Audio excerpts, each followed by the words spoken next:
हे hello students, कैसे हैं आप सब लोग। मैं हूं अज़हर और आप देख रहे हैं अज़हर अंसारी एजुकेटर। तो आज की जो वीडियो है वो होने वाली है जामिया मिलिया इस्लामिया में अगर आपको बीडीएस के रिगार्डिंग अगर फॉर्म फिल करना है, ठीक है, तो इसके बारे में जो पूरी जानकारी है वो मैं इस वीडियो सीरीज़ में बताने वाला हूं। ठीक है, आने वाली जो 2-3 वीडियोज़ होंगी वो भी इसी टॉपिक के ऊपर होंगी कि अगर आप JMI जामिया मिलिया इस्लामिया, ठीक है, न्यू दिल्ली से अगर आप फैकल्टी ऑफ डेंटिस्ट्री में, ठीक है, अगर आप बीडीएस करना चाह रहे हैं तो इसके लिए जो वीडियो है इसके लिए मैंने ये पूरी वीडियो बनाई है, इसको पूरा देखें, ठीक है, बिल्कुल भी स्किप ना करें। मैं इस वीडियो में सारी चीज़ें बताऊंगा कि इसमें कट ऑफ क्या है, प्रीवियस ईयर जो कट ऑफ्स हैं यानी 2020, 2019, 2018 की कट ऑफ्स क्या हैं, ठीक है, और इसी के बाद जो एडमिशन क्राइटेरिया है वो क्या है, एज रिलैक्सेशन है भी या नहीं है, ठीक है। तो इन सारे टॉपिक्स के ऊपर ही बात करेंगे। तो लेट्स गेट स्टार्टेड। तो हेलो गाइस, कैसे हैं आप सब लोग। मैं हूं अज़हर और आप देख रहे हैं अज़हर अंसारी एजुकेटर। अगर आप faculty of dentistry Jamia Millia Islamia से अगर आप जो कोर्स करना चाह रहे हैं बीडीएस, तो इसके बारे में जो पूरी इन्फॉर्मेशन है मैं आपको इस वीडियो में प्रोवाइड करा रहा हूँ। ठीक है, तो कॉलेज जो हमारा होगा वो होगा Jamia Millia Islamia faculty of dentistry. ठीक है, तो कहाँ पर स्थित है ये, JMI डेंटल कॉलेज दिल्ली। ठीक है, Jamia Millia Islamia dental college new Delhi. ठीक है, तो ये जो एस्टेब्लिश्ड हुआ था 2009 और 2010 में हुआ था। मतलब ये जो यूनिवर्सिटी है ये तो बहुत ज़्यादा पुरानी है, लेकिन डेंटल जो सेक्शन है इनका फैकल्टी ऑफ डेंटिस्ट्री, इसकी जो स्थापना है वो 2009 से लेकर 10 में हुई थी। गवर्नमेंट संस्था है, बिल्कुल भी आपको कोई फिक्र करने वाली बात नहीं है कि हम क्या सेफ़ हैं, हमारी जो सर्टिफिकेट होगा क्या वो वैलिड होगा नहीं होगा, सारी चीज़ें जो होंगी वो बिल्कुल भी वैलिड होंगी। ठीक है, कहीं भी आप इसके लिए इसको लेकर आप अप्लाई कर सकते हो। ठीक है, तो डेंटल काउंसिल ऑफ इंडिया से भी अप्रूव्ड है। ठीक है, तो इसको जो रेटिंग दी है उसको 4.0 जो रेटिंग है आउट ऑफ 5 में से जो इसको रेटिंग है वो भी मिली हुई है। तो कॉलेज बहुत ही ज़्यादा अच्छा है। ठीक है, आप इसको एक बार मस्ट ट्राई कर सकते हो। ठीक है, तो इसके लिए मैं आपको बताऊंगा कि आपको किस किस तरीके से आपको जो फैसिलिटीज़ है वो बिल्कुल एक्सेलेंट फैसिलिटीज़ दी जाती हैं। सैटेलाइट सेंटर भी है, ठीक है, ह्यूमन सेंटर भी है, ठीक है, एंड और भी बहुत सारी जो ऐसे एंड आप लास्ट में देख सकते हो कि रैगिंग एंड टोबैको फ्री जो कैंपस है ये भी इसमें बनाया गया है, ताकि इसका जो एनवायरनमेंट है वो बहुत ही ज़्यादा नेट एंड क्लीन रखा जा सके। तो अब बात करते हैं एडमिशन प्रोसेस की, ठीक है, जिसका कि आपको इंतज़ार था। तो for admission in UG courses candidate, ठीक है, तो courses can apply to the college through their NEET UG dental score card. ठीक है, अगर आपको JMI से अगर आपको BDS करना है तो आपको सबसे पहले क्या करना पड़ेगा, जब भी आप अपने नीट का रजिस्ट्रेशन कर देंगे, ठीक है, तो नीट का जो स्कोर कार्ड है उसी के अंदर उसी के बिहाफ पे जो आपको अपना कॉलेज चूज़ करना है वो जामिया चूज़ करना है। अदरवाइज़ जामिया के लिए आपको अलग से कोई भी फॉर्म फिल करने की ज़रूरत नहीं है और ना ही कोई एंट्रेंस देने की ज़रूरत है। ठीक है, जो नीट का स्कोर है ऑल ओवर इंडिया, जो आपने नीट का जो स्कोर दिया है उसी का जो स्कोर कार्ड है उसी के बिहाफ पे आपको जो जामिया है उसके अंदर जो एडमिशन है मिलेगा। और इसी के साथ आपको जब अच्छा, तो और भी है कि admission seekers must fulfil at all the requirement eligibility criteria made under the admission guidelines. ठीक है,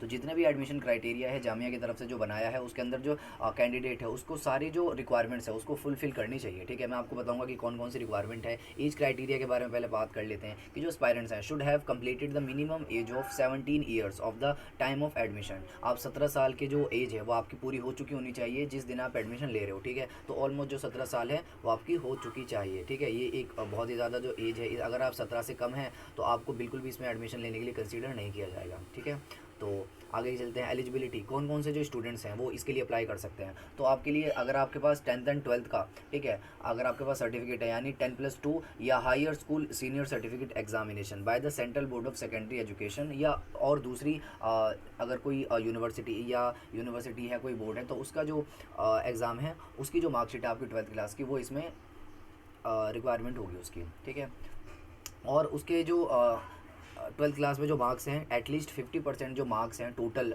उसमें PCB यानी फिजिक्स केमिस्ट्री एंड बायोलॉजी में उसके 50% जो मार्क्स हैं वो होने चाहिए। अगर नहीं होंगे तो इसके लिए आपको जो है प्रॉब्लम आ सकती है। ठीक है, तो ये चीज़ है। तो आपकी फ़ीस कितनी होने वाली है, आपकी फ़ीस होने वाली है 31,000, ठीक है, पर ईयर। ठीक है, तो एक साल की है, एक महीने की नहीं है, तो बहुत ज़्यादा मुश्किल करने की बात नहीं है आपको, बहुत ज़्यादा कम फीस है। नहीं तो बहुत ज़्यादा प्राइवेट यूनिवर्सिटीज़ जो हैं जो कि बहुत ज़्यादा चार्ज करती हैं मंथली, 4 से 5 लाख 6 लाख तक जो है वो चार्जेस करती हैं। तो इसके बिहाफ पे अगर आप देखा जाए तो आपकी ये जो यूनिवर्सिटी है बहुत ही कम चार्ज कर रही है और आपको एक बहुत ही अच्छी जो प्लेसमेंट है वो भी आपको यहाँ प्रोवाइड कराई जाती है। ठीक है, तो बहुत ही ज़्यादा अच्छी अपॉर्चुनिटी है। अगर आप इसके अंदर एडमिशन लेना चाह रहे हैं तो बहुत ही ज़्यादा अच्छी यूनिवर्सिटी आपके लिए साबित हो सकती है। ठीक है, तो यूजी काउंसलिंग, ठीक है, तो अब अगर आपने फिल कर दिया और उसके लिए आपने नीट के स्कोर कार्ड में अपना जो एडमिशन है वो भी जामिया के लिए जो है वो फिक्स कर दिया, तो इसके बाद आपको क्या करना पड़ेगा। तो कैंडिडेट को जो है यूजी काउंसलिंग करवानी पड़ेगी, ठीक है। यानी candidate can visit the portal of faculty of medical science the university of Delhi to get themselves register for Delhi NEET state counselling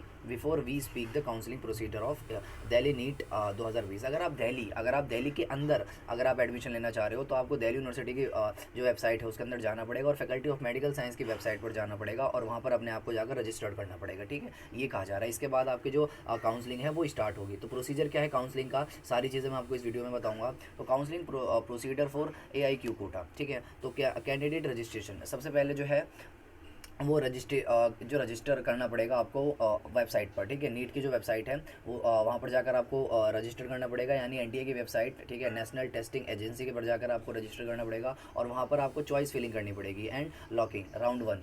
तो पहला जो राउंड होगा चॉइस फिलिंग का, उसमें आपको क्या करना है कि you have to choose the courses and colleges of your preferences. आप जब अपनी चॉइस फिल करेंगे, ठीक है, जब आप अपनी वेबसाइट पर NTA की वेबसाइट पर जब आप चॉइस फिलिंग करेंगे तो उसके अंदर आपसे पूछा जाएगा कि आपकी चॉइस क्या है, यानी कि आपकी किस कोर्स में आप ज़्यादा प्रायोरिटी देना चाहते हो और किस कॉलेजेस को या किस यूनिवर्सिटी को आप ज़्यादा प्रायोरिटी देना चाह रहे हो। तो आपको मतलब रैंक पूछी जाएगी कि आपकी फ़र्स्ट प्रायोरिटी होगी जामिया, दूसरी प्रायोरिटी होगी कोई दूसरा कॉलेज, तीसरी प्रायोरिटी होगी कोई तीसरा कॉलेज, ठीक है। कोर्सेज़ के लिए आप पहली प्रायोरिटी रखोगे कि BDS, दूसरी में आप रख सकते हो कि मतलब कोई दूसरा कोर्स, ठीक है। तो इस तरीके से आपको प्रायोरिटी रखनी पड़ेगी। Your preference and finally lock in the preference in the online portal. तो इस तरीके से आप जो है अपनी फर्स्ट फिलिंग जो है वो आप इसमें कंप्लीट कर लोगे। तो इसके बाद क्या होगा कि सीट अलॉटमेंट, तो कैसे आपको सीट प्रोवाइड की जाएगी ये जो कोर्स फिलिंग है वो करने के बाद। तो seat allotment will be published online on the basis of available vacancies and candidate choice, ठीक है।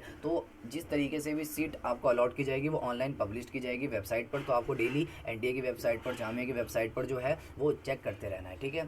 तो जितनी ज़्यादा आपके मार्क्स अच्छे होंगे, जितना ज़्यादा आपका जो स्कोर अच्छा होगा, उतनी ज़्यादा जो आपने प्रायोरिटी रख रखी है, अच्छी वाली जो प्रायोरिटी है फर्स्ट वाली, फिर उसके बाद सेकंड वाली, फिर उसके बाद थर्ड वाली जो आपको है उसके मिलने के ज़्यादा चांसेस होते हैं, ठीक है। तो अब आपने अगर सीट अलॉट हो भी गई आपको, मतलब ऑनलाइन जो पोर्टल है उसके ऊपर आपका जो अपना नाम है वो भी आपको शो कर रहा है। तो इसके बाद आपको क्या करना है, इसके बाद आपको जस्ट रिपोर्टिंग टू कॉलेज, ठीक है, कॉलेज रिपोर्ट करना है। Those who will be allotted a seat in the first round, जिसको भी फर्स्ट राउंड में कॉलेज में जो है सीट अलॉट हुई है तो उसको will be requirement to either reject the allotted college और report the allotted college and complete the admission process formalities. तो अगर उसका नाम आ जाता है, ठीक है, जो वेबसाइट पर उसका नाम पब्लिश हुआ है, तो अगर उसको एडमिशन लेना है तो उसको जो है कॉलेज में जाना पड़ेगा और जो भी एडमिशन फॉर्मेलिटीज़ हैं अपने डिपार्टमेंट में जाएगा BDS के, और उसके बाद डेंटल जो डिपार्टमेंट है फैकल्टी ऑफ डेंटल स्टडीज़ उसके बारे में जाएगा और वहाँ पर जो भी फॉर्मेलिटीज़ होंगी वो पूरी करेगा। अगर आपको वो ऐसा करने में वो फेल हो जाता है तो उसका जो एडमिशन है वो कैंसिल कर दिया जाएगा,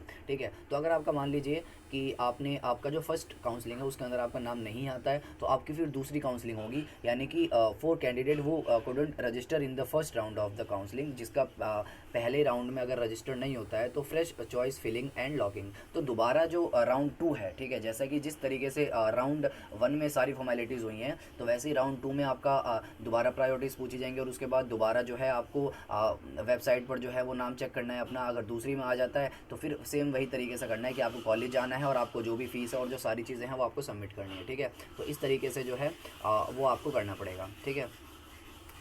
तो आपको आई होप आपको समझ में आ गया होगा। डॉक्यूमेंट्स की बात कर लेते हैं, ठीक है। डॉक्यूमेंट जो हैं वो यूजी कैंडिडेट के लिए अगर आपको अपने डॉक्यूमेंट लेने हैं तो अपनी जो भी आपके पास एडमिट कार्ड होना चाहिए जो कि आपने भरा है, स्कोर कार्ड और रैंक लेटर होना चाहिए, ठीक है। क्लास 10 का सर्टिफिकेट होना चाहिए डेट ऑफ बर्थ के लिए, ठीक है। क्लास 12 का सर्टिफिकेट होना चाहिए, ठीक है। मार्कशीट होनी चाहिए, अगर नहीं है तो अपियरिंग में आप डाल सकते हो। ID प्रूफ होनी चाहिए जैसे कि आधार कार्ड, पैन कार्ड के अलावा, ठीक है। 8 कम से कम पासपोर्ट साइज़ आपको ले लेने हैं। फ़ोटोज़ अगर आपके पास और भी ज़्यादा हैं तो आप ज़रूर अपने पास रखें। प्रोविजनल अलॉटमेंट लेटर जो कि ऑनलाइन आपको शो हुआ है, अलॉटमेंट लेटर जिसमें आपका नाम है, वो जो सारी चीज़ें लिखी हुई हैं वो भी आपको लेकर जाना है। तो इसके अलावा ये तो ज़रूरी चीज़ें हैं। इसके अलावा अगर आपके पास कास्ट सर्टिफिकेट है, PWD अगर सर्टिफिकेट है तो आपको वो भी लेकर जाना पड़ेगा, ठीक है। तो अब बात कर लेते हैं कि जो जामिया है, तो आप आई होप आपको ये जो सारी इन्फॉर्मेशन है वो समझ में आ गई हो कि किस तरीके से आपका जो एडमिशन है वो होगा जामिया BDS में, ठीक है। तो पूरी तरीके से अलग से आपको कोई भी एंट्रेंस एग्जाम नहीं देना है, ठीक है। आपको जो नीट के लिए जो आपको अपना जो काउंसलिंग है वो उसमें करनी पड़ेगी और उसमें जो आपको कॉलेज एंड कोर्स चूज़ करना है वो जामिया और BDS करना पड़ेगा, ठीक है। मेन चीज़ ये है। तो Jamia Millia Islamia dental college new Delhi, ठीक है। तो इसकी मैंने रैंकिंग में मैंने बता दी थी कि इसका जो इसकी जो फैकल्टी है बहुत ज़्यादा अच्छी है, और इसके बाद इंफ्रास्ट्रक्चर इसका बिल्कुल ही ज़्यादा गुड है, ठीक है, एक्सीलेंट है, मतलब बहुत ज़्यादा, ठीक है। तो इस तरीके से मेन जो चीज़ है कि लास्ट ईयर जो नीट यूजी जो 2020 के जो डिक्लेयर्ड कट ऑफ्स हैं उसके बारे में मैं आपको बताना चाह रहा हूँ। तो आपको पता चला होगा कि एनटीए ने 16 अक्टूबर को ये जो कट ऑफ्स हैं वो रिलीज़ की थी, ठीक है। तो मैं आपको बता देता हूँ कि अगर आप जनरल कैटेगरी से हैं तो मिनिमम जो क्वालिफाइंग परसेंटाइल है वो है 50 परसेंटाइल, ठीक है, यानी कि 50% होने के पर ही आप अपने अप्लाई कर सकते हैं। और उनकी जो कट ऑफ्स आई थी जनरल के लिए वो आई थी 720 से लेकर 147, ठीक है, ये आई थी। और अगर आप EWS में है, अनरिजर्व्ड में है, ठीक है, तो आपके लिए 45% परसेंटाइल के लिए अप्लाई करने के लिए दिया गया है। और 146 से लेकर 129 के बीच में जो है वो कट ऑफ आप एडमिशन ले सकते हैं इसके बीच में, अगर आपके मार्क्स हैं तो, ठीक है। शेड्यूल कास्ट के लिए जो 40% के लिए वो अप्लाई कर सकते हैं। उसके बाद 146 से लेकर 113 तक के लिए उनके जो एडमिशन क्राइटेरिया है वो रखा गया है। ST के लिए 40 परसेंटाइल ही है, यानी कि अगर उनके 40 परसेंटाइल है तो वो इसमें अप्लाई कर सकते हैं। और इसके बाद 146 से लेकर 113 तक के इनके जो कट ऑफ्स हैं वो देखी जा सकती हैं। तो OBC के लिए भी आप देख सकते हैं, ठीक है। तो 128 से, ठीक है, तो 128 से लेकर एक SC और PH के लिए जो 128 से लेकर 113 है, ठीक है। SC के लिए 128 एंड 113 है, और OBC के लिए दोबारा 128 से 113 है, 40 परसेंटाइल है। तो आप देख सकते हैं 19 का भी एक बार देख लेते हैं कि अनरिजर्व जनरल कैटेगरी के लिए 701 से लेकर 134 तक है, ठीक है, ये 2019 का क्राइटेरिया है। और उसके बाद OBC SC ST के लिए 40% का इन्होंने अप्लाई करने के लिए बोला है। और उसके बाद 133 से लेकर 107 के बीच में जो है एडमिशन दिया गया है, यानी कि जो इससे पिछले वाले साल की थी उसमें कट ऑफ थोड़ी कम थी, और इस साल यानी पिछले साल जो है 2020 में इसमें जो कट ऑफ्स हैं वो और बढ़ गई थी। तो इससे आप अंदाज़ा लगा सकते हो कि इस बार थोड़ी और कट ऑफ बढ़ने के चांसेस हैं। तो बिल्कुल भी आप अपनी स्टडीज़ में कोई भी जो है कमी ना रखें किसी भी तरीके का। 2017 की भी आप देख सकते हो स्क्रीन पर, ठीक है। तो इस तरीके से आप देख रहे हैं कि अनरिजर्व के लिए 697 से 131 है, और इसके बाद शेड्यूल ट्राइब के लिए जो है वो 130 से लेकर 107 है। शेड्यूल कास्ट के लिए 130 से लेकर 107 है, ठीक है। तो आप देख सकते हो कि जो एज ये जो रिलैक्सेशन है, यानी कि